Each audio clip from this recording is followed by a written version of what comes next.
people think we're fucking dickheads. And we do not have a seat at the top table. So GLP-1 is a gateway drug for strength training. You can't fight with big pharma, so don't even fucking try to do it. We created obesity, and now we're having to create the solution to that. We do advocacy for you. So what the fuck does that even mean? I repel people who don't want to work with me. Generation anxious. That personal trainers can't even tell people that you're overweight, you're obese, and not fuck about and do 20 things at the same time. No one wants more ideas now. It comes down to execution. We are the solution to so many ills of this world. Loneliness, obesity. Emma Barry, am I in trouble? You are in trouble. Oh, fuck. Well, we've had a long distance relationship for a long time. I'm so happy to be in the same room as you. Emma, there's this really funny thing that people ask me, about our industry and how leaders are and how different they are, how they have their own character. And, your job title literally is Chief of Trouble. Now, that in itself is a personality, right? Chief of Trouble. Now, I feel sometimes when you have, sometimes you have a character like that or a designation like that, I feel people have a hidden, people who tend to say this probably have are the most careful in the room. Right. Is that the reality? Are you actually troubled? Do you actually think a lot, or you actually free flow? Like there's, you're like a mystery, and it's important to address that. It is. Look, the way that I frame trouble, so I'm professional trouble for the health and fitness industry.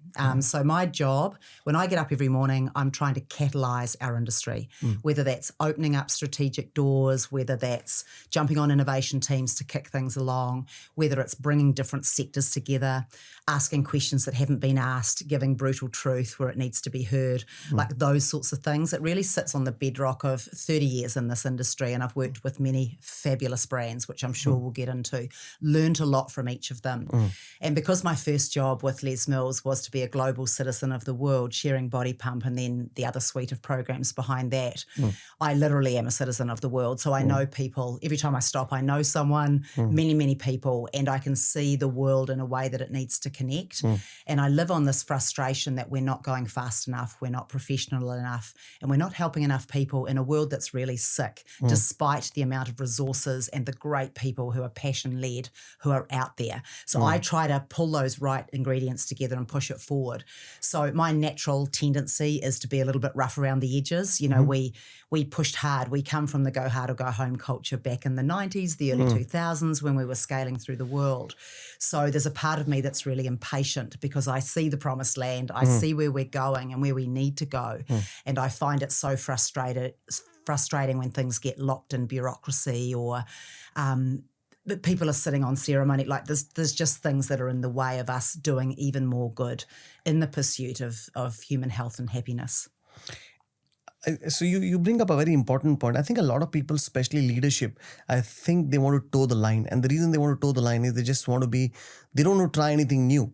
You see, our industry is broken into two, I would say two big blocks. There's one which is management, and I want to cut all the noise out of this and just say, okay, there's management and there's a professional personal trainer, which is the trainer who's a building block in terms of the actual life and soul. And there's this management which runs a P&L and runs an organization. Now, the trainer wants to be very innovative, wants to try new things, will jump on the first trend, will do whatever it takes, not think too much about, what the consequences are, sometimes good, sometimes bad. The management, on the other hand, is on a different planet altogether. They are looking at just P&L. They don't want to look as if they're dickheads and they've tried something and failed. How do you marry these two? And I see now where your role comes in when you say Chief of Trouble. What you're trying to do is now say, guys, let's not fuck about. Let's do what needs to be done. How do you bridge this gap between being able to understand and again go back? You've got 30 years of experience. How do you bridge this gap between how trainers view the industry versus how management view the industry, how the P&L heads view the industry? I've been both sides, and I can say they're two different worlds. Right. Well, there's a few things. First of all, we have shareholders, right? We have people that we have to keep happy, whether it's the money, whether it's the owner, these sorts of things. So you're always managing that.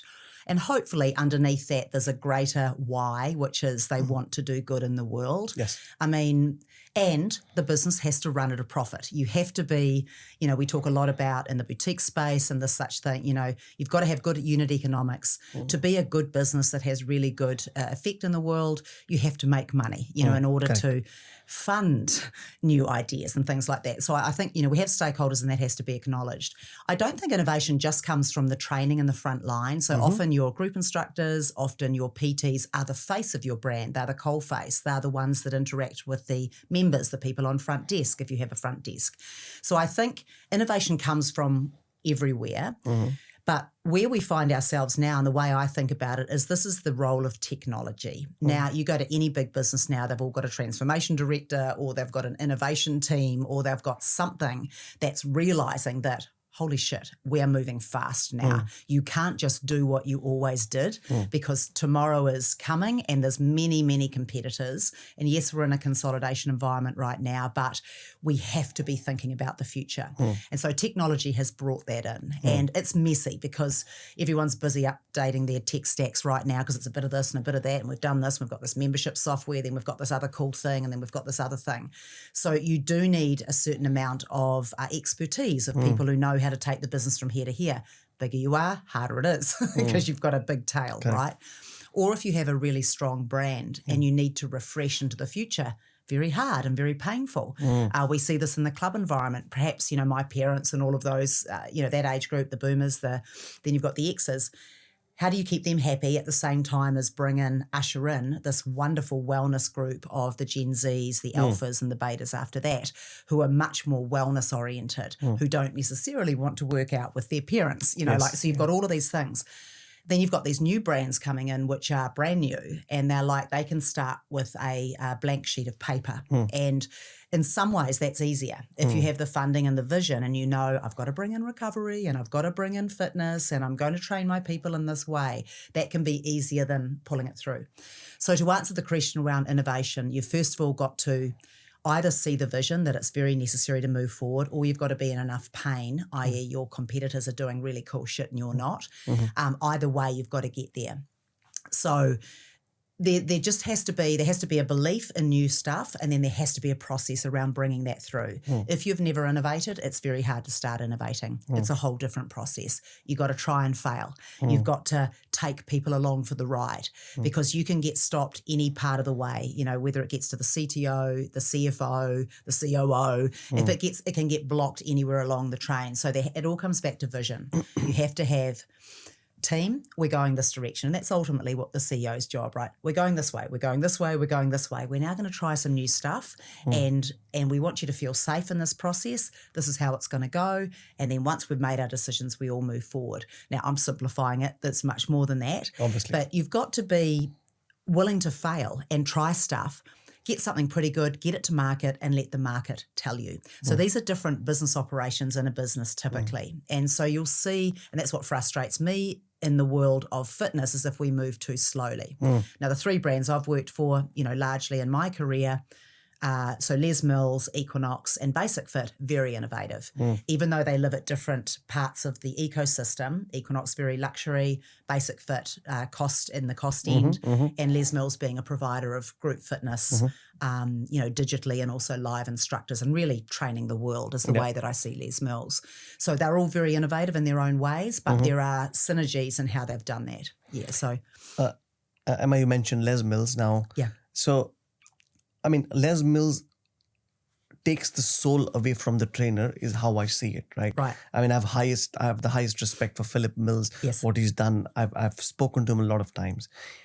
And I've heard him speak, in public forums. Really amazing, the story where they started from. But you always speak about, the soul of the personal trainer. You always speak about innovate, be yourself. But don't you think these are two ends of the spectrum where, Les Mills is pre-programmed, you do that, you live and breathe Les Mills and you don't innovate, you do exactly what you're told to do. And then on the other end of the spectrum is the guy you say, innovate and do whatever you want to do in your classes. How do you talk about both the things? And coming from the Les Mills world, why do you think this one is better, or is it better at all?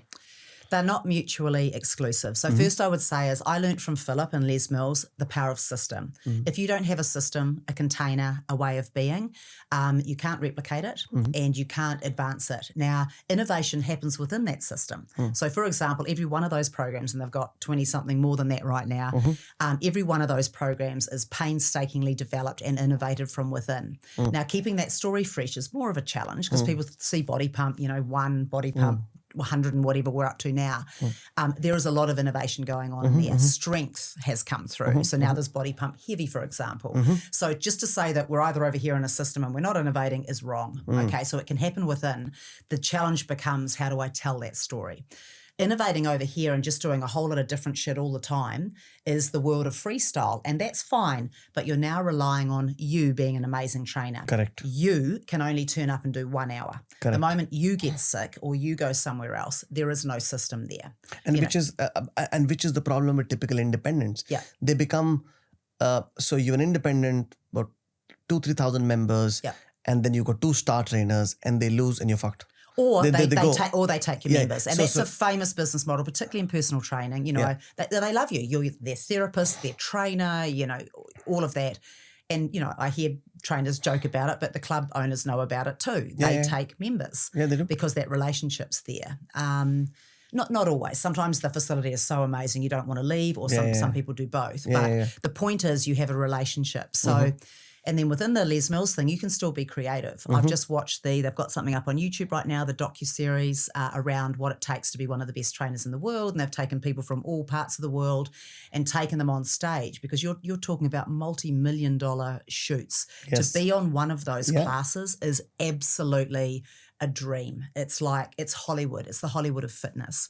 So to unpick those, and then they're stars. When you see these people, they have a personality, but they're producing it through a system, and that's ultimately the most powerful place. So there are, I don't know how many 100,000 instructors there are around the world right now, but to be able to go to India, to be able to go to Japan, China, Norway, wherever, and to see it there, there's such a powerful, it's a common language. And so I just think that's a really powerful thing to have built.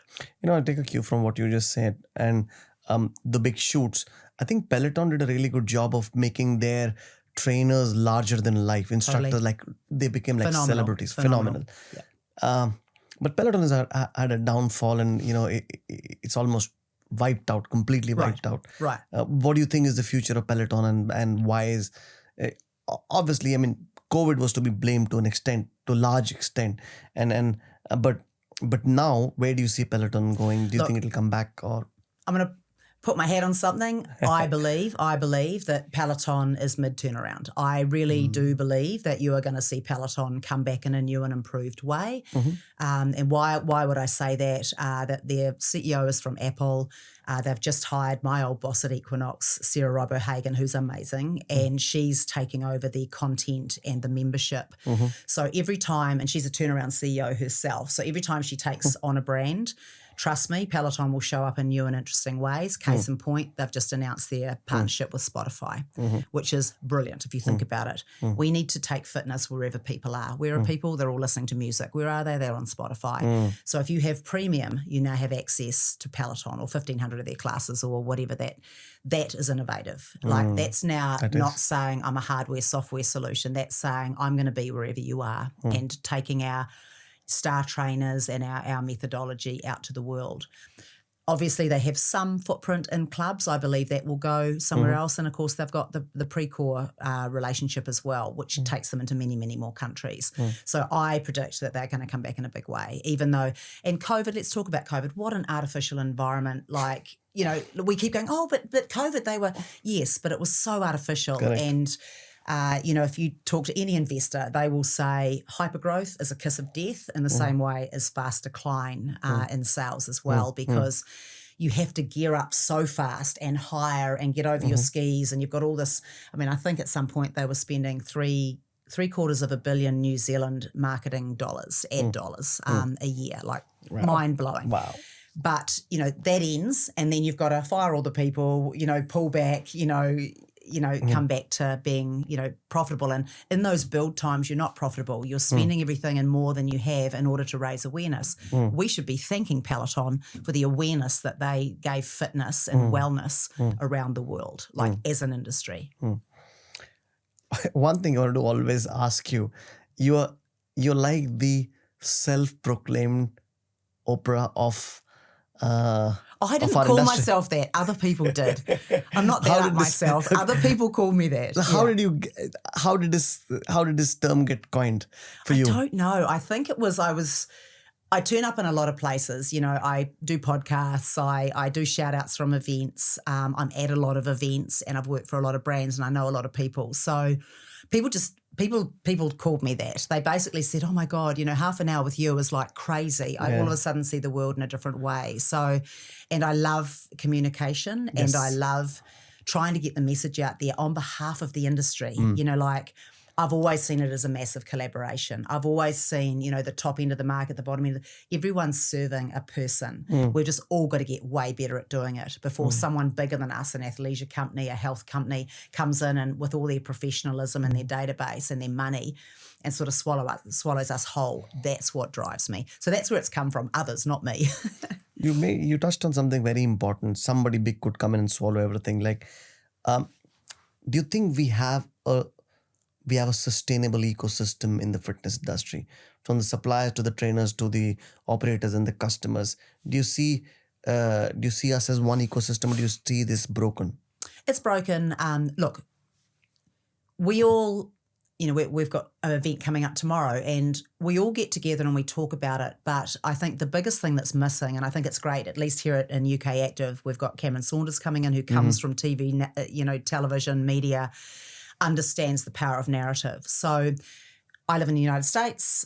We're here in the UK. Neither have a direct dial and a very clear one-sentence direct dial into the politicians. Therefore, when we have things like COVID, we don't have one united voice, and we're not seen as a solution. And we are the solution to so many ills of this world: loneliness, obesity.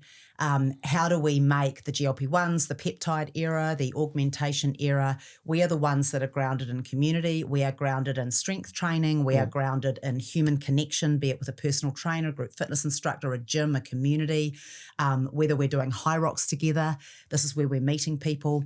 We are the answer to so many ills in society, and we do not have a seat at the top table. We're working on it. I know World Active are working. They've got a seat with the WHO. I know that UK Active, all the associations try really hard. But the fact that pubs went ahead of us, the fact that I come from the US and fitness itself is considered an innovation that might be a good idea for human health. Can you even fucking believe it? Are you kidding me right now? It's like, that's where it's got to, because in the US, it's the downside, and we're all watching it from afar right now, but it's the downside of capitalism. Therefore, money buys things. The sugar industry, the gas and oil, all of these things are, you've bought people, that's the dark side of capitalism, right? So the fact that we're fighting for our lives to say we are the solution, and we just need to connect with pharma, we need to connect with, some of these big institutions, that is the secret. So no, we don't have a united voice yet, I don't believe. We're not at the top tables, but we're working very hard to get there. And there are bits of collaboration within the industry, I would say. But again, we're the very small bubble in the wellness, if you look at the Global Wellness Institute stats, we're coming through, but there are bigger industries, and there are industries that have a lot more money. And, the obvious one is pharma. I mean, what do we do with the GLP-1 conversation if you don't pair it with strength? And I know Bryce Hastings from Les Mills said a really good thing. He said, if you don't pair with that, you lose your lean muscle mass. Your bone integrity can decrease, and you can actually age yourself by 10 years. So these sorts of messages, not to scare the population, but they need to know getting skinny is not just the answer. Longevity. Strength is actually the longevity elixir. When you look at it, not to say you should stop doing cardio, you should do both. But these are the things that need to be paired together. Now, pharma's very financially driven, as we know. Member for life, we talk about length of stay in a club. They talk about length of stay. How many drugs can we get them on for how long? Just keep them alive long enough to, very, very long subscription. So those are the things that we're up against. And I got humbled when I first went to the World Health Organization, and how we look at our industry. I think we stay in la la land. Totally. People think we're fucking dickheads. Right. People don't know. People think we don't know our ass from our elbow because we don't have one voice. Yeah. And I saw the sports industry there. They had one united voice. Totally. We don't have. No. I think there is too much a political agenda. There's too much a power play where the actual work that needs to get done doesn't get done. No. Is there a solution? So if somebody was to ask you, Emma, you've seen the world of fitness, you've traveled the world, you've seen, you worked across different continents, budget gyms to really high end, wellness, facilities. You've interacted with different, you've worked with Ursa, HFA now. You've interacted a lot with the UK Active, with World Active, everybody. If you were given a chance and you were given okay, this is the structure you think will work well for us to be represented globally, what would that be? Yeah, I'm going to be a bit controversial, and I know and I really respect the great work that the associations do, but I've been on a bit of a soapbox lately. Again, I live in America, and even speaking with the team here at Podcast House, like it's interesting because we were talking about how Hollywood has created a narrative, through the years, like right back since the 40s, 50s, whatever. It's part of a life. It's part of life. We all know it. We moved to America. Our kids knew what the schooling was like because they'd seen the movies. So I think there's one part of it is we have to take control of that narrative, and if you look at the top Hollywood actors, look at what Chris Hemsworth has gone on to, he's selling Abu Dhabi and he's talking about longevity with his Limitless, thing on Netflix or whatever. This is narrative by big people at the front, not just Hollywood stars, but people who are actually invested in the story. His family's holidaying in Abu Dhabi, and they're gonna sell a lot of, people are going to go there because of that. People are going to go and start looking at their longevity and their health because they've watched his journey about realizing that he's at risk of Alzheimer's and his father's going through that right now. So part of it to me is storytelling in a big enough way.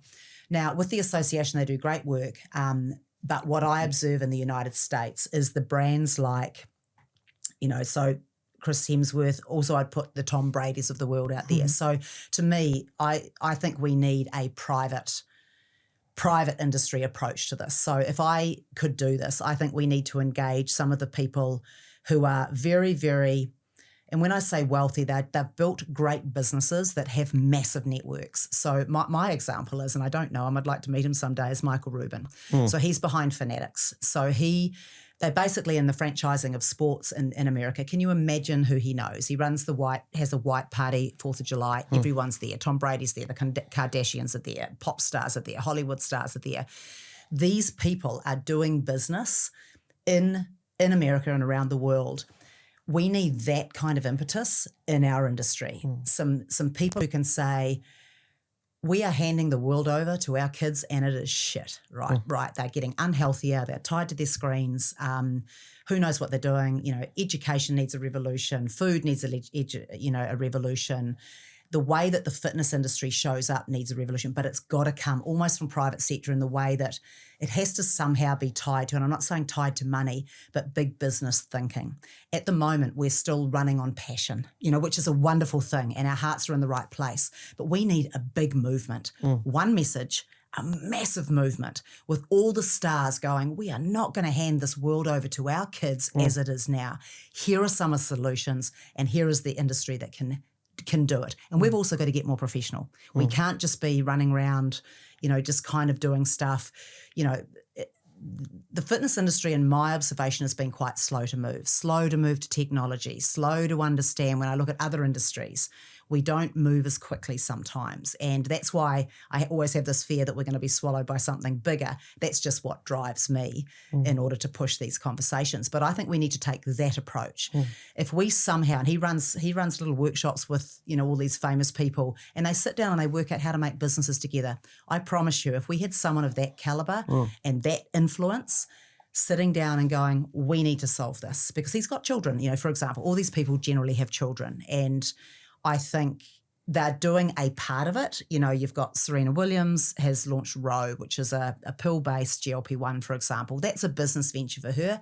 It's absolutely flipped. It's socialized peptides, basically, in GLP-1 in the US. After the Super Bowl, her, Charles Barkley. Now we're across that. Everyone's kind of got access to it. It's relatively affordable. It's come out of obesity medicine into the mainstream. Imagine if we could do that for the story of health and fitness, and just rewrite that story. Part of that is I think we need to talk a lot more about good stories, because I think right now it's doom and gloom and it's awful and it's this and it's that.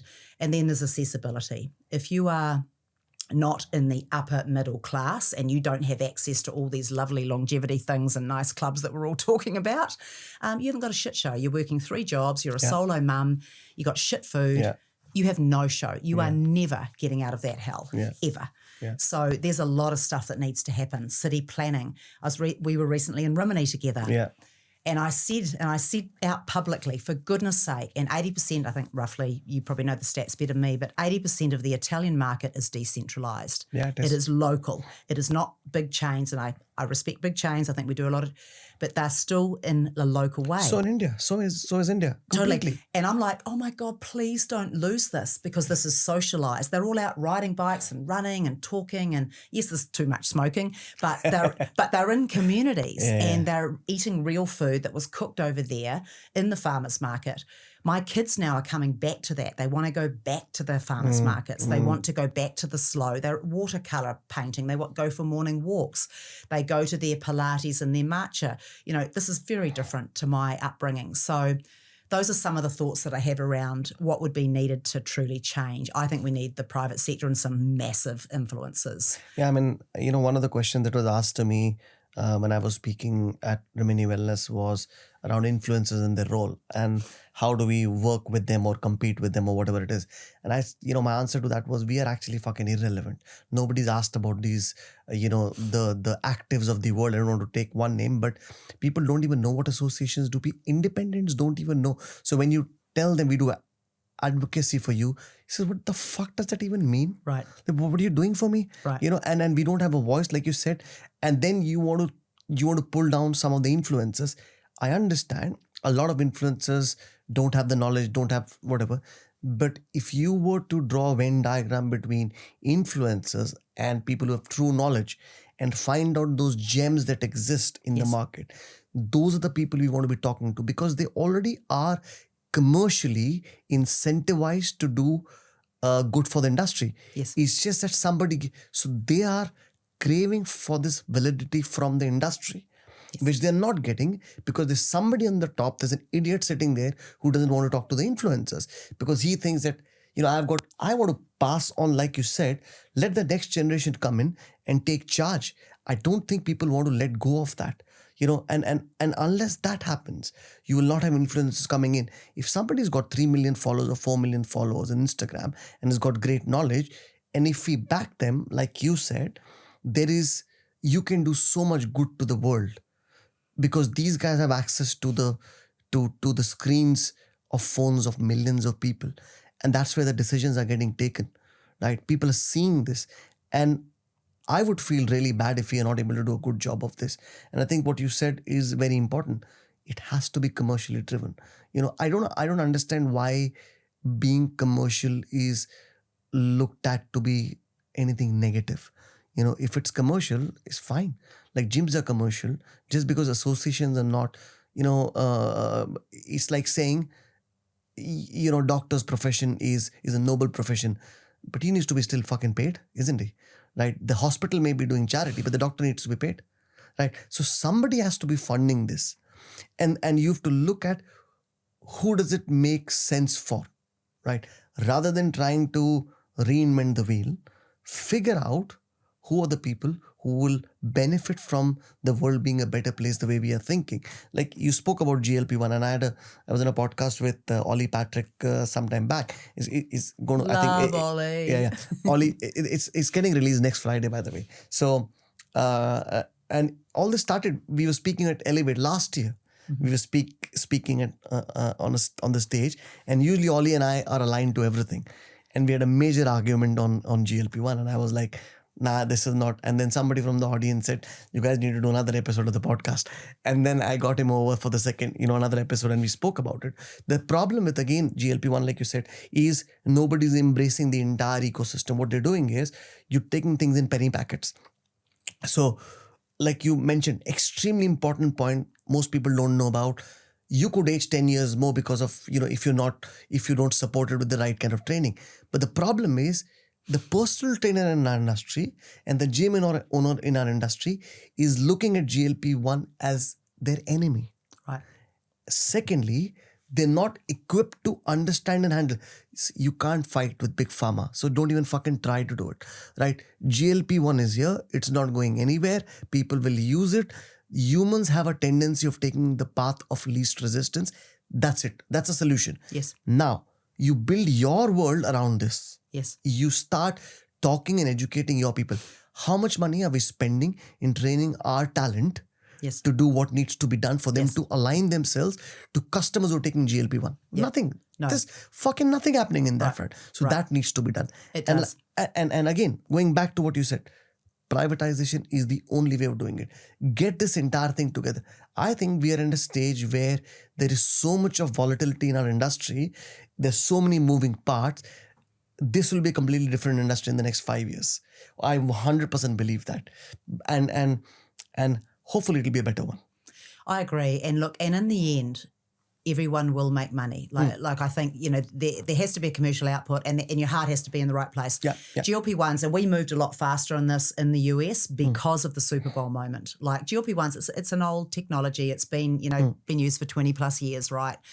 We moved quickly because of that Super Bowl moment. So GLP-1 is a gateway drug for strength training. Full stop. Yeah. And we need to be working. And the only reason it got on everyone's radar was because of pharma. We can't afford to advertise at the Super Bowl. What is it now? $6 million a slot for 10 seconds, whatever it is. And then with the biggest superstars, fronting. Yeah. So we've had our Super Bowl moment. We got over the judgment of it very quickly. We actually, one of the first conferences where we tackled this, it was at the Connected Health and Fitness in LA 2 years ago. And we brought on Professor Gabay, we brought on Jeff Sweefel from Lifetime, and that actually brought that into Lifetime way before it became cool on everyone's lips through Miura and Lifetime. And then we also had John Canerick, who's an investor out of New York, North Castle Partners. And we were able to have a very rounded decision. We had the academic guy who came off the Diabetes Association who basically said, this is great. Here are the 3 ways it really helps people change their body weight, the 3 systems it works on, okay? Then we had Jeff going, this is what we did at Lifetime. We handheld with Miura because you don't want to get beyond scope. It was invasive therapy at that point, right? And we have done it and we've built these wonderful packages before it was cool, which is always hard. When you're the first to do this, it's expensive, it's hard, and you learn. So they did it. And then John was able to say, this is how it's turning up in the greater categories. People are beginning to shop around the edge of the aisles at the supermarket. Supermarkets are freaking out because people are buying less of the shit on the inside. But we could see these massive trends that are beginning to happen. The food industry's freaking out because people are sort of getting off all of the takeaway stuff. So he was able to talk about the marketplace. So we moved very quickly beyond the judgment of GLP-1s, and actually we're up to GLP-3s now. The math doesn't work for 2s, but we're straight to 3s. So, and then of course we're in pill form. So it's become a lot easier, but like you said, we've got to build that bridge. We've got to build that bridge to you. This isn't enough, and just being skinny isn't enough. And who's going to educate people about this? This needs to be partly what we do, but this comes back to the narrative. And just coming back to the influencer, because I'm very passionate about this, there are some influencers on the planet that have more follows and more I would say, activated buyers. Like if this person says buy something, people will buy it. Right, yeah. Being a celebrity is a distribution channel now, and I follow the beauty very closely. So I look at the Hailey Biebers and the Kardashians and all that. What they've done is astonishing. So because they have such followship, they get an amazing executive team under them, and then they create something like Rode, which went to $1 billion in 3 years. But that's, some of these influencers have more members, have more follows than some whole chains have members. It's astonishing. So we have to find ways to manage the message so that it gets to these different parts that are serving parts of the community. Our youth are digital first. They are very likely on YouTube. They are very likely following some people that they've found on there that they love. and we have to be able to get into that conversation too. So yeah, I don't have the answers to that. I just know what needs to happen next. We need to invite people from much bigger businesses to help us have that conversation. Emma, you're a keynote speaker, but people usually feel that, all these high-flying keynote speakers travel the world, talk the talk, and they actually do no impact, like in the sense they'll charge a good fees, whatever, travel and they have influence like yourself. And then there's no actual impact. You're like a consultant. And I just want to top that with another question. You work as a consultant for a lot of people, but you also say, I do what I want to do. How do you balance that? And do you see impact of your work? Yeah, so a couple of things have shifted. So first of all, I do what I want. I work with people I want to work with. And also because of my brand, I repel people who don't want to work with me. So if you're a tire kicker and you like things stable, I am not the person to have in the room, right? So you got to be... I can second that. Yeah. So you've got to be fast moving. You got to have money because, nothing happens if we're going to have great ideas and you can't do anything with it, so there's some givens, right? Yeah. So first of all, I attract people who want to move fast, who are really interested. But no, I'm not just an ideas generator. I definitely see the world in a particular way because I'm so lucky to be in so many forums, dinners, CEO meetings, like just a lot of things that really pull in. And because I'm relatively neutral, like obviously when I'm working with people, that is our business. But so that's one thing is that I attract people who want to know what's really going on at the bleeding edge of fitness and the business of fitness, and I repel anyone who likes safe. And that's how a brand should work, right? Exactly. Well, you stand for something. Stand for something. And I have a lot of people saying we're not ready to work with you yet, and that's also fine. But, maybe we work with you in time, and that has happened as well. What I'm most in love with now and what I've really learned is you can't just be a consultant. I think to dip in and dip out, no one wants more ideas now. Correct. I think there are enough ideas. It comes down to execution. So my favourite clients, in fact, the only ones I work with now is I like to be somewhat embedded in a longer term way because my value is helping you strategically, like especially if you're scaling. We have a lot of brands that are trying to come to the US, a lot of brands that are trying to go from the US to the rest of the world. Because I've been around in that era, I can help reduce that time, by months, years, whatever, you got to talk to this person. That's a dumb idea. Do this. Don't go there. That's a silly place to set up. Like get to the business of it really quickly. And then I like to be in the trenches with the team. If I don't know what your sales funnel is, if I don't know what your innovation pipeline is, I can't really help you because there's just so many things going on. So I like to know those things and then kind of go through those gates with the brand. That's my favorite. So when I say it, it's like I don't work with anyone I don't want to work with. That just doesn't happen anymore. And what I'm learning is I need to be more embedded. Otherwise, that change doesn't come through because people start getting the wobbles. Exactly. People get the wobbles. Yeah. I loved your book, Building a Badass Boutique. Thank you. Just absolutely loved the book. Thank you. But in the last 4 years or 5 years, I think boutiques have had a rough patch. Right. They've not done too well. That's right. There's this really nice book. I don't know if you've read this. Jason Kelly the guy is a American journalist. He wrote a book called Sweat Equity. Sweat Equity. Yeah. One of my favorite books on the industry. Speaks about soul cycles, the downfall, how they grew, Barry's boot camp, everything. And then I read your book. It's more in the era. It talks about you really talk about the brass tacks there, right? With these 4 rough years and that book, I think it's 2020, if I'm not wrong. When did you release the book? 2020, and then we revoiced it, and David Minton was kind enough to revoice my forward. Yeah. So we revoiced that in 23. In 23. Yeah. Now, do you see boutiques still being relevant? And what's the path a boutique needs to take, like, from an author? And by an author, I mean you're an authority in this, so right. you know shit. Right, yeah, totally. So when I was at Equinox, I would say it was the golden era of boutiques. So this was sort of the early 2000s. So 2014 to 17, I was with Equinox, and that was when boutiques were at their height. So Emma, define a boutique for me first. Like what do you say is Who's a boutique? Right. So definition is really hard because whoever you ask is quite different. So what I'm talking about is this new age of a small studio that's usually very focused. Back in the day, it only had one thing. It was a Soul Cycle cycling. It was Fitting Room doing, their mixed strength workout. It was Barry's boot camp, which is now Barry's, doing their treadmill and floor. So very focused, smaller, intimate, and with that, there was a higher fiscal, there was a higher financial piece to it. So you paid more to go and have this very highly curated, very emotional, immersive experience. And we have Soul Cycle to thank, and Barry's. So Barry's was the first one that they evolved it from a boot camp through to where it is today. They were like right at the end of last millennia. And then Soul Cycle is sort of the sweatshirt brand for all of that. So I think what they did was unbelievable. To have instructors, all in with all their sponsorships and things earning north of $1 million. I've spoken to some of them back in the day. People getting paid over $200 a class. This absolute cult following.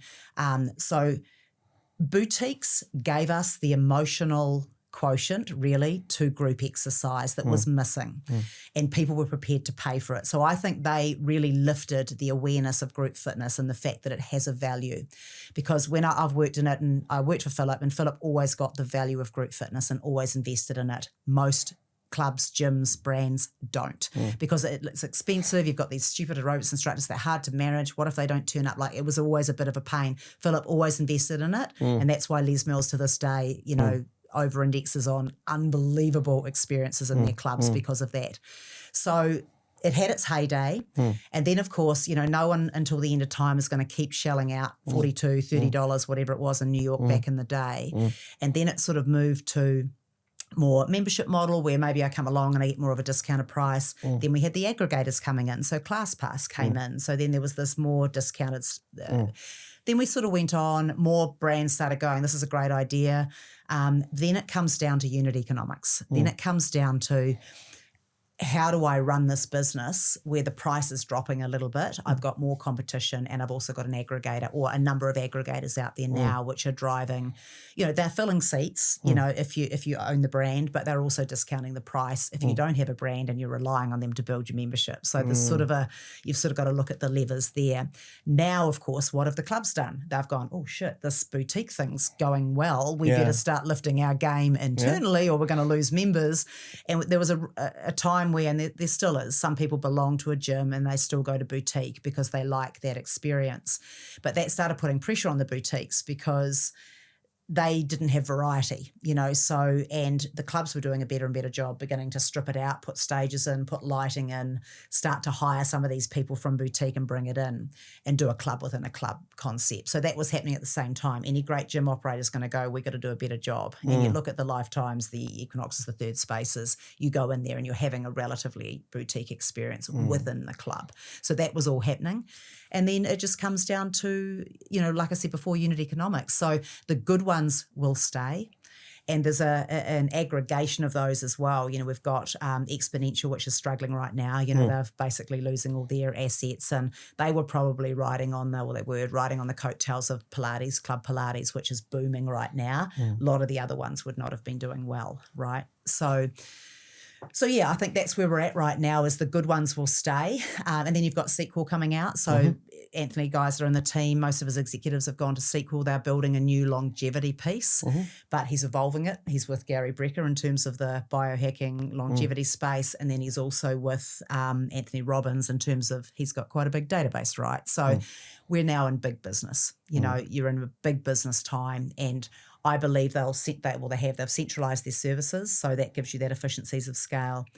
And then I would say you look at brands like LA Fitness in the US, and they're beginning to flip out LA Fitness clubs for Club Studio, which is 5 or 6 studios within a club, slightly smaller footprint than they usually do, but you've got a huge recovery area, which is also paying back really well right now. And then you've still got a beautiful gym floor, which they're famous for doing. So this is the new world. So why does it struggle? Clubs are doing a better job. No one's going to keep paying that sort of money.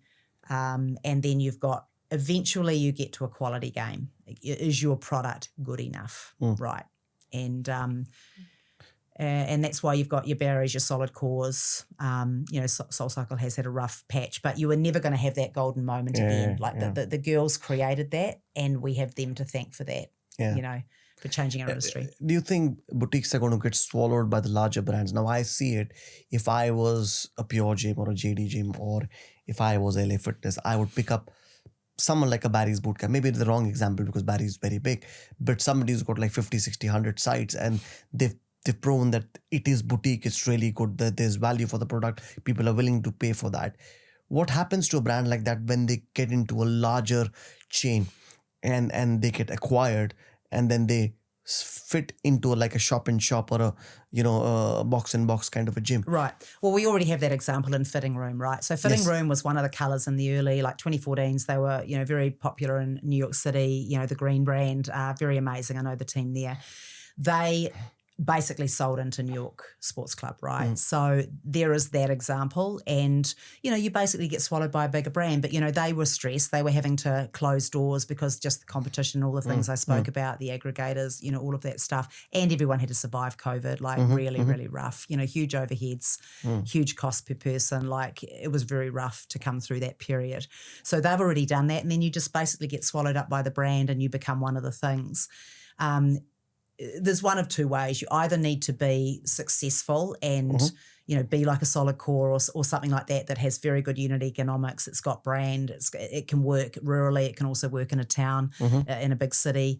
And then, I think we're going to see more of it. And then I also think there needs to be the ability to be modular. So things are going to change over time. Nothing stays around forever. Good brands will endure, but they do evolve, and so I would say that some brands, it might be a good financial move to be bought out, is what I'm saying. If you're struggling and you've got a good product but you don't think you can go all the way, I would look at all those options, honestly, unless you're, Strong Pilates is going very well right now. So unless you're getting that amount of great feedback from the market, we've got a differentiated product, we're selling really well, our capacity is really good.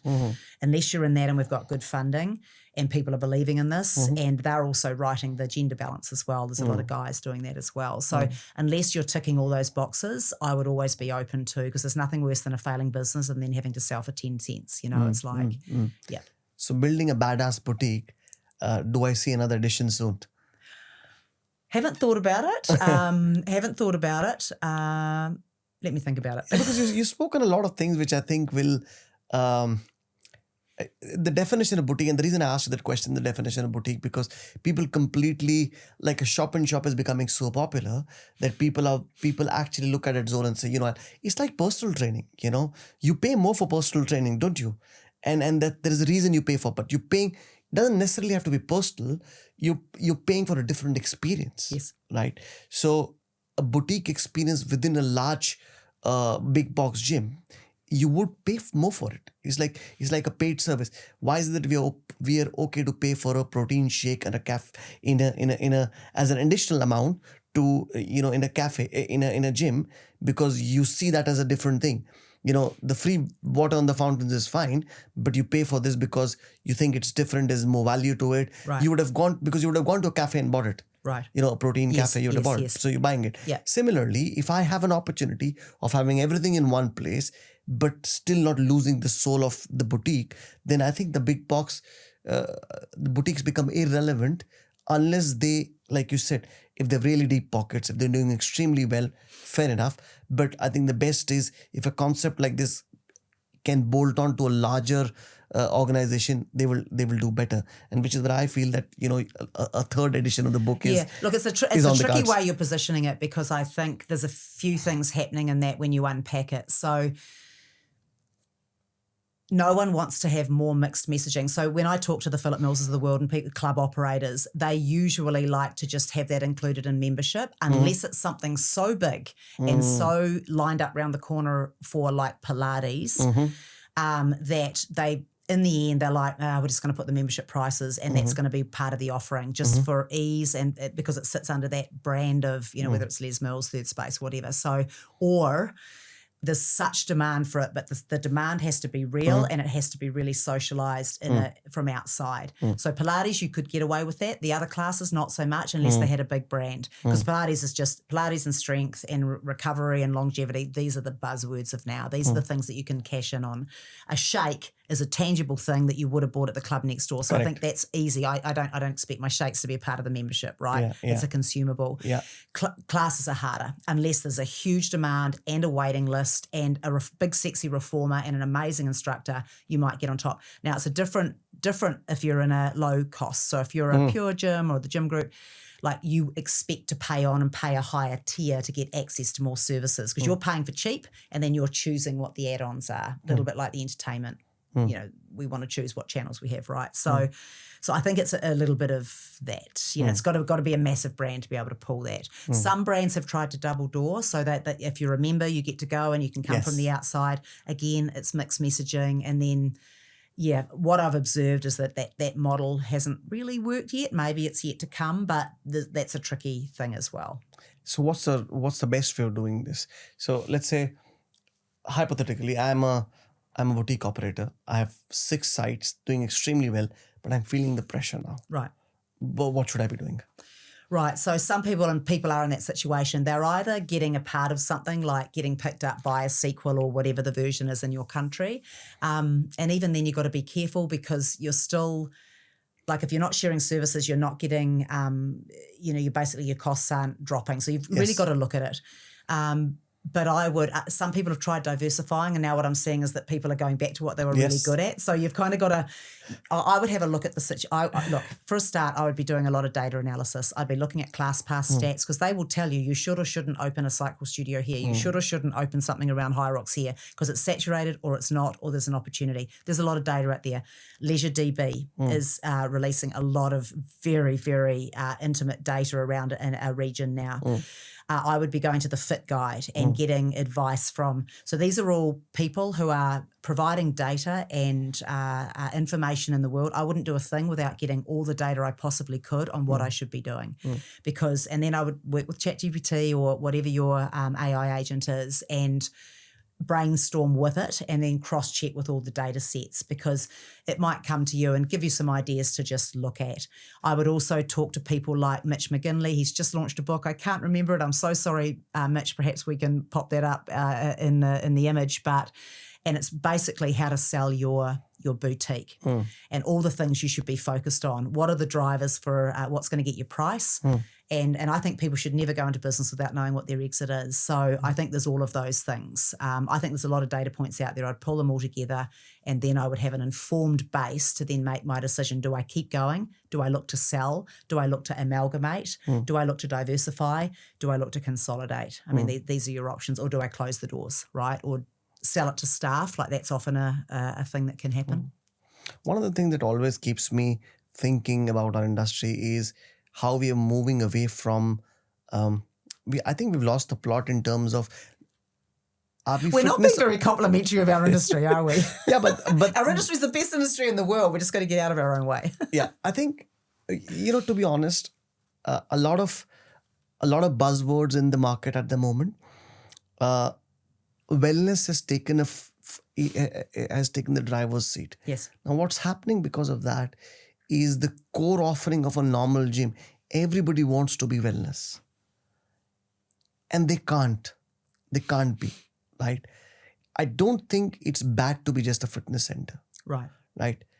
Why is it that we need to? And I see this pressure on every single independent. They want to use the word wellness somewhere in their offering, even if they don't have it. So right.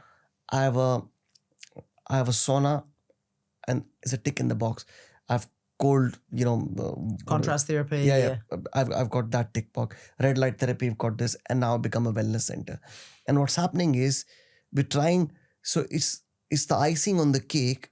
There's no longer the cake. So everybody's focusing on the icing, and that's where my problem comes in.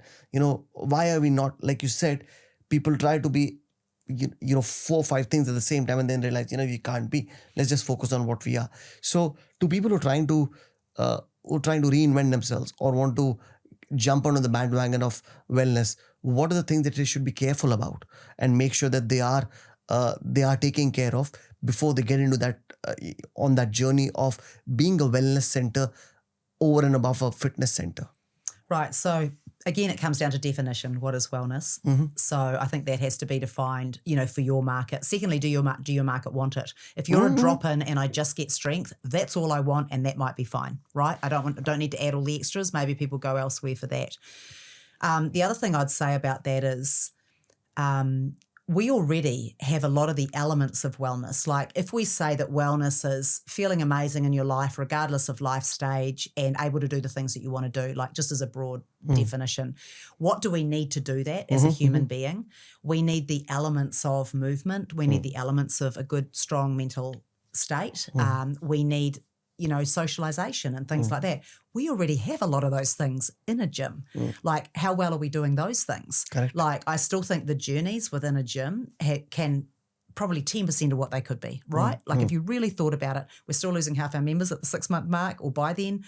Crazy. Like, so everyone has this retention challenge because we are not hooking in, and it's hard. Like, some of the stuff that we do is hard. It's much easier to do nothing and sit on the couch and eat chips, right? So that's always the reality, that we're up or inject or pop a pill or just give up and not worry about it.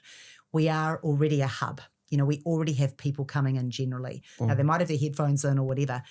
A lot of clubs already offer meditation and these sorts of things, these mindfulness practices. Some people are getting into contrast. I know Jets is a great example. So Elaine Jobson and the team down under in Australia, I think they put in a wellness piece to one of their HVLPs, so low cost, and literally doubled their membership within a 6 to 8 weeks. So you have to look at the commercial thing. Is it as simple as adding the recovery things that people are looking for right now? So it might be that, and that can be pretty cost effective. But I went to a fantastic session recently by Six Senses recently, and the lady who'd been driving the programming for that very simply put it into 4 quadrants. She said, whatever you put in has to match what your members are looking for or their needs, right? Maybe you have a light touch wellness, and that literally is we offer meditation, maybe we do some contrast, some non-evasive things that are just product driven that we can put in, and we're very clear that's what we do. The next step might be we add a little bit more, so we don't just have compression and these sorts of things. Maybe we add the red light therapy and we have these other things. Then she said you have to work out the next 2 quadrants are a little bit more invasive and you start to get beyond scope. Do you now partner with a brand that comes in and can, for example, do IVs? Not anyone can do IVs. You have the training to do that. So, or do you do fully fledged Ollie Patrick level, diagnostics and all of that stuff, but you start partnering. And again, it's completely irrelevant if your members are not at that price point or not at that point that they're looking for it. So this comes back to the data. So I think it depends. So I think we already do half of wellness just by moving. Like if you move your body, you will feel better. If you come together with others and share a little bit about your life, you will feel not so alone. If you come in and do some meditation, some yoga, some Pilates, some of these mindful practices, you'll be more connected to yourself. So this is wellness. Do you then reach out and do retreats? Do you then reach out and do women's health seminars? Do you reach out and talk about how you're going to work with, whoever your partner is and bring GLP training or peptides in general and talk about that? So I think it depends, but I think we already do a piece of it and we just have never communicate again. It's just been the gym, we do the gym. Do we broaden that or just know who you are? So you always got to come back to the brand because you don't want to get over your skis in terms of we're trying to become a third space when really you're back here and you're a strength gym on the corner. A lot of people love it and just leave it there. I think we are as an industry or as independent gyms, we undermine what we're doing, right? We don't realize that we impact people's lives in whatever ways and shape and form we do. And I think it's also to do with the fact that we look at the next trend and we want to jump onto that. But you made a very good point here about, Pilates, movement, things that we're doing. This is part of wellness. Now, my challenge is, as an industry, we're not investing enough in our trainers to tell them or show them the big picture. Yes. A trainer in the UK, I'm not very sure how it is in the US or how fragmented it is typically self-employed in a normal gym. Right. He has no He has no attachment to the gym per That's se, right. right? What it does is you've got a workforce which doesn't align to the gym, and because of that, the gym's not investing in him. He's not investing too much time in his gym. He's building his own business. The gym sees him as coming and paying rent. Is there a better model that we can work on and make this industry a better place for the trainers and the end and via that for the end consumers? Yes, there is, and yes, there must be. Are we there yet? No. So I believe all those things you've talked about are completely right. And, I've just come fresh from conversations on that yesterday. If you have a contractor environment, you can't have those connections that make it look like employment. Exactly. And therefore you only have so much control. So I get it.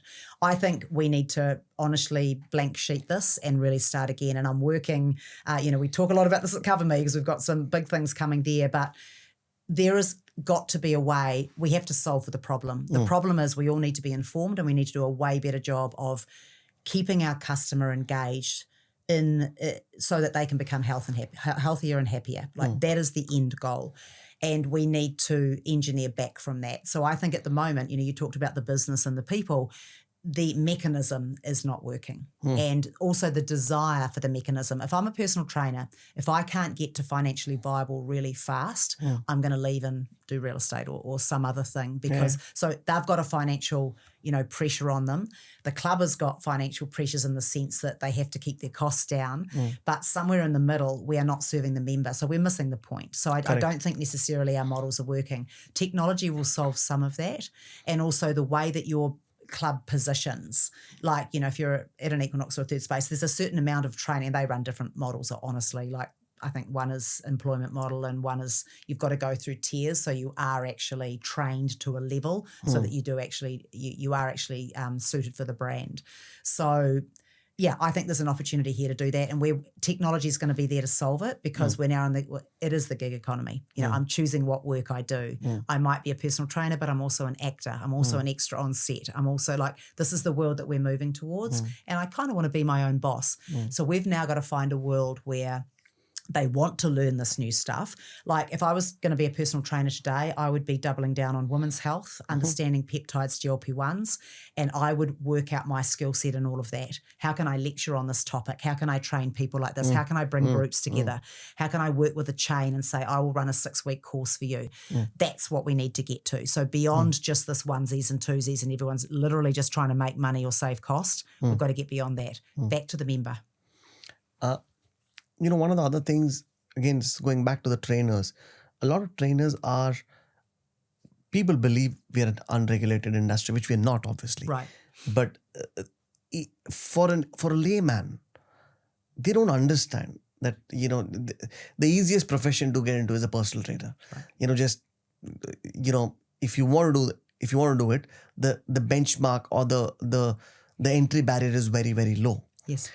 That doesn't talk too positively about our industry. Do you want to talk to me about where do you see the regulatory system for personal trainers in the world today? Obviously, there are developing economies. There is the developed economy, in especially in the fitness industry, not taking the true definition of the developing and the developed world. And I was we were in Romania right now, and we had the IC Reps conference as well, where they're trying to set standards for people. But there are only 20 countries who follow IC Reps, and there are some European countries. How do we take this to the entire world, and what should be the approach for this? Yeah, it's a great question. And in some countries, and I know that they're trying to bring the barriers down a little bit, but take Brazil, for example, you had to have a 4-year degree. Yeah, I know. I was surprised. I was sitting with the guy from Brazil, and he told me, he said, "You're fucking joking." He says, yeah. And you can't even post online as an influencer in Brazil unless you have that degree. That's right. I was like, fuck. Fuck? So you've got that happening at that level, which is too much of a barrier. And then you've got, yes, there is an easy entry point, but there's also a huge need. So it's somewhere in the middle, right? Like I think there has to be a standard. And as a business owner, I would not want some noddy coming in and taking my clients doing God knows what, right? So there has to be a level. There do have to be standards in the industry, but people have to want to train. I think, as well as, the obesity problem we have, we also have an education problem. So I'm seeing that education is changing a lot now. Maybe I don't need the 40 degree, but if I could become an expert in women's health, I need to know science. I need to know behavioural change. I need, there are some things. So I think it's creating education that has a direct dial to a real good, so that you're doing, more good than harm. I think there's always that feeling, that's why we regulate right. That's why we have the standards. But I think there's a whole new way that we need to think about it. I personally can see the future where personal trainers, I think we're right on a renaissance. I think there's going to be a massive influx of training because people, and David Minton and I talk about this passionately, there is such a need for people to be guided. People, if I had the chance of having a personal trainer, accessibility, so that comes down to cost and availability and being able to be matched, again, something we're working at with Cover Me. But if I have a trainer and someone to confide in who is sharing in that accountability, it's going to change the world. So with that, I think the topics are changing. Like I've talked about the things that are hot right now. I think the accountability, the turning up, all of those things. There is a lot of good work going on, whether it's the regulations, whether it's the training companies, whether it's the brands, the businesses trying to bring in trainers in a really hard way. It's hard to retrain them. Like there's a revolving door on trainers, there's a revolving door on members. We've got to find a way for people to stick. And it really is, do you have a plan? Do you have an accountability partner? Do you love the group that you're a part of, whether it's your trainer or your group of runners or you're training for Hyrox? And Hyrox, what a lesson in how to do something if you look at why that's successful right now. Why? Why do you think Hyrox is Why is Hyrox successful? I mean, speaking with Christian, Jacob and the team, first of all, they came from eventing, so they understand how to run an Ironman, a marathon, those sorts of things. They came to our industry and went, holy hell, no one has made this a competition, right? Then they looked at CrossFit and they looked at the many, many mistakes that CrossFit made, too hard, makes you injured, and they had obviously some PR nightmares as well, but they thought we need to make it simple and we need to make it a spectator sport. So rather than just running off or doing whatever, you're round and round, you've got your team there. And then, of course, you've got German execution, right? Like absolutely delivering this. Yeah, and brilliant. You've got, oh, my God, I'm off to New York to do it. Oh, my God, I'm off to Rimini to do it. Oh, my God, I'm off to, Paris to do it. You've hooked on so many trends. My personal opinion is that we came out of COVID, all lost ourselves, and then actually needed a big goal. Because everyone in the fitness industry, we laugh about this. We've got to make it easier. We've got to make it, really easy for people to come in. And then Hyrox comes in and goes, this is going to be hard. You've got to train for it. You're going to push sleds. You're going to throw balls. And the beautiful thing about this is that they've done it in a way that is not competing with us. Yes. I can't push a sled at home because I don't have a sled and I'm training with a partner and I don't have medicine balls and I don't have ergs, all the things that I need, right? I need the gym and I need the big sexy equipment. And then they've partnered with the world. They've partnered with the gyms. They've partnered with Les Mills from Content. They've partnered, they partnered. That's why they're successful. Hospitality, they've pulled everything in. Travel, it's a big goal. I can do it with a partner. Even people can come and support and feel a part of it. Beautiful photos. We were laughing the other day. They take beautiful photos. So, you're pushing a sled and you still somehow look like a Sports Illustrated shot. That's all done on purpose. Yeah. And then everyone's sharing everything on social media. To sell something out in less than 5 minutes, there was 17,500 athletes just in Rimini, at that event we were at. To sell out like that, to create that demand. I mean, they hit the jackpot. They hit a whole lot of things that were happening in our industry that we didn't see. But we should see that and go on that. And a lot of brands now, of course, are doing those events and the fitness racing events now. Yeah, it's such a simple problem to be solved. And Totally. I think Hyrox for me is a great example of understanding what your core competence is. Absolutely. And not, fuck about and do 20 things at the same time. Right. So they've not gone and said, we'll start owning hotels because people travel. We'll start doing this, that. They say, we are, what do they call themselves? The race, the largest fitness race, events of, I don't know what it's called. I'll probably have it on the podcast somewhere. What they call it is simple one-line definition of what they are. They are the world's largest races. That's what it is. And that's it. That's what they do. They just race. They don't want to get involved in anything else. They want to be clear as to what they stand for. And that's the reason they've done really well. They made it very accessible. Even though you're timed, but they knew that there's this inner personal competitiveness. So people see their time and then they want to beat their time, or maybe they don't want to do the whole thing on that. They can do it with their partner, their friend, their colleague. So these are, and I know lots of people who do different ones with different people and different races, and they like to work out in that way. And, this whole resurgence of running, like you've got because running's come back again, as instead of Tinder, right? So I'll join a run club and go and meet people. Like that's what my kids are thinking about and talking about, you know what I mean?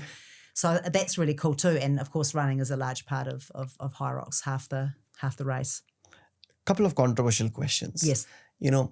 The body positivity. Yes. Right? It's become such a big thing that personal trainers can't even tell people that you're overweight, you're obese, and it just people get offended. How do we handle that? And I remember there was this thing about they put in, on the covers of magazines, people who were overweight, and then in the next 4 or 5 years, most of them had even, they died because of, whatever diseases. And people don't understand obesity is one of the biggest epidemic in the world after loneliness. So how do we manage shit like this? Yeah, it's a great question. And I think we've let that conversation go too far, because if you've always got to, you've got budget, and then you've got you're serving the members, right? So you've always got these opposed things that are always in every business decision. So I think positivity is great. I think it's great that we're shifting towards feelings, and we talk about that a lot in the Beyond Reps book, we do. and I think that's really good, because it's been very exclusive, and we've had heroin chic, and we've had all that stuff. So I think it's very good to have positivity and be leaning more into how do I feel rather than how do I look. However, we also have to look at the health metrics, and if we're normalizing and socializing that this is great, and the bigger you get, that's also great, and all of these things, there has to be a point where it's a burden on society, and it's actually a burden on yourself. Now, some people have clinical conditions, of course, that's not, that goes without saying, but it's a very small percentage. It is a small percentage, but to normalize the human body in a way that we created it. We created obesity, and now we're having to create the solution to that, through GLP-1s and other methods, which to me, it's going backwards, and we're getting further and further away from nature, which my husband is a naturopath, my daughter's training to be a doctor of naturopathy, and it's something that we're passionately about. We are trying to recreate a digital world that really mimics the nature. And I'm like, what the fuck are we doing? Like, it's crazy. So, and this, the level of obesity and the acceptance of it is, I think it's gone too far, because we haven't had those health metrics there. Look, I don't mind what you look like, any of it, like the judgment-free But it's not good for you. But it's not good for you. Exactly that. Yeah. But there have to be some other practices which are also socialized, but that comes down to the narrative, and it comes down to the narrative. Yeah, people get offended by any shit you say, and they don't realize it's not about. I'm not bothered about. You're right. You've hit the nail on the head. It's not about how you look. It's not fucking good for you. What's wrong with people? Like, they don't understand. And then personal trainers can't even tell people. Okay. The second controversial question: mental health has become a buzzword in the fitness industry, and suddenly your personal trainers are becoming fucking emotional support guys, and where's it going to stop? Like, how have we just become mental health now? Yeah, resilience. It's interesting because like many of us, we had our kids go through the pandemic, and I'd say that generation anxious, so the Gen Z's generation anxious, and I spend a lot of time reframing my kids. If I'm anxious, I'm having a mental health day, and these things, and I'm like, let's unpack that, because are you really struggling with something, in a clinical way, or are you just like having a human experience where shit's got hard, you're underslept, or there's something big coming up, or you're nervous about something? Let's maybe not use the word anxious, because anxiety, and again, I'm not talking about clinically. I understand that there's a whole spectrum, and again, you have to be careful, but it's like, you're going to have times that you feel uncomfortable. That's being a human. And that is being whenever human. you grow, or whenever someone gives you some feedback that you don't love, or whenever you're in a shitty situation, or you're dealing with conflict at work, or a partner, or life, or you don't like what's going on in the world right now, you can say that's anxiety, or you can say, what is going on for me now? This is not right for me. And then I think just by working out, is it because I'm really nervous and I've never done this before? Is it because I'm stepping into a job where I know that I'm really being stretched? So I think we put everything into this bucket, and in doing so, we go quickly into overwhelm. I think overwhelm's the whole thing. So I think there's just skills that we need to have to be able to get out of that. Overwhelm is like, that's always, I can't do all these things in the time that I'm given, right? If we can just come back and just reframe and say, because you ask a person what's getting to you right now, they'll say everything. Everything. Tell me about everything. List all the things, and you find it's usually 3 or 4 or one thing. Right. Let's normalize this. Let's work out what we can do and set a plan. Take a breath. What is the thing that we can do now? So I think there's a reframing. I think we've all jumped to anxiety, and I think that has been brought in with the Gen Zs. And I think, and I'm not oversimplifying, I know that there's some good work that goes out there. Move your body, do some, work out what it is exactly. Start to reframe your life, because if you're going to spend 3/4 of your life anxious, it's not going to be much of a life. So you've got to decide that you don't want to be in this way. Let's work out if you have a problem or not. And if you have a problem, let's get you talking to the right person. If it's like a reframing of life and this, you look down, you look at your screen, a lot of it's to do with comparative culture, right? And this is one very simple thing that I deal with I have a few personal clients. We talk a lot about what am I consuming and what am I producing.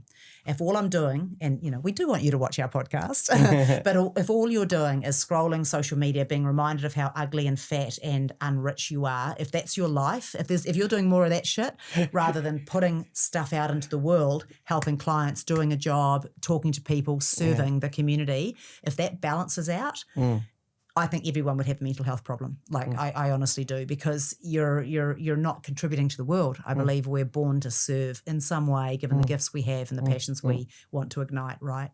So, that's sort of how I see that. Last question. We did it. Woo! You said, I believe intense joy, passion, love, success, and freedom is yours for the taking. You just have to find and ignite your inner trouble. I love this. Yes. Now, that's your closing statement to every audience. Yes. Right? What's the version of that you tell yourself on a day when trouble isn't working? Right. So I just remind myself that throughout history, anything great that was achieved had to push through those barriers. So I remember I've decided that I'm resolved in every moment. Now, you're going to have ups and downs in your life because that's being human. But what I've done is I've learned to embrace the confusion, embrace the bad days, and know that it's part of the flow. And trouble is it's different for everyone. I've been in a little bit of trouble my whole life because I like to colour outside the squares and always in the back row and naughty and doing the side jokes and all of that stuff. But everyone has a little bit of trouble in them. It's a little bit of friction in their life that they know that they need to stand up for. So I just remind myself that it's great to feel friction, because that friction makes you stronger, and that friction reminds you of what you stand for. And so I take those moments, and I think it's really important to embrace your shadow. I used to get overwhelmed in the shadow and all of those things, and you doubt the world, and sometimes you wake up and you don't feel $1 million and you're kind of like, what am I doing here?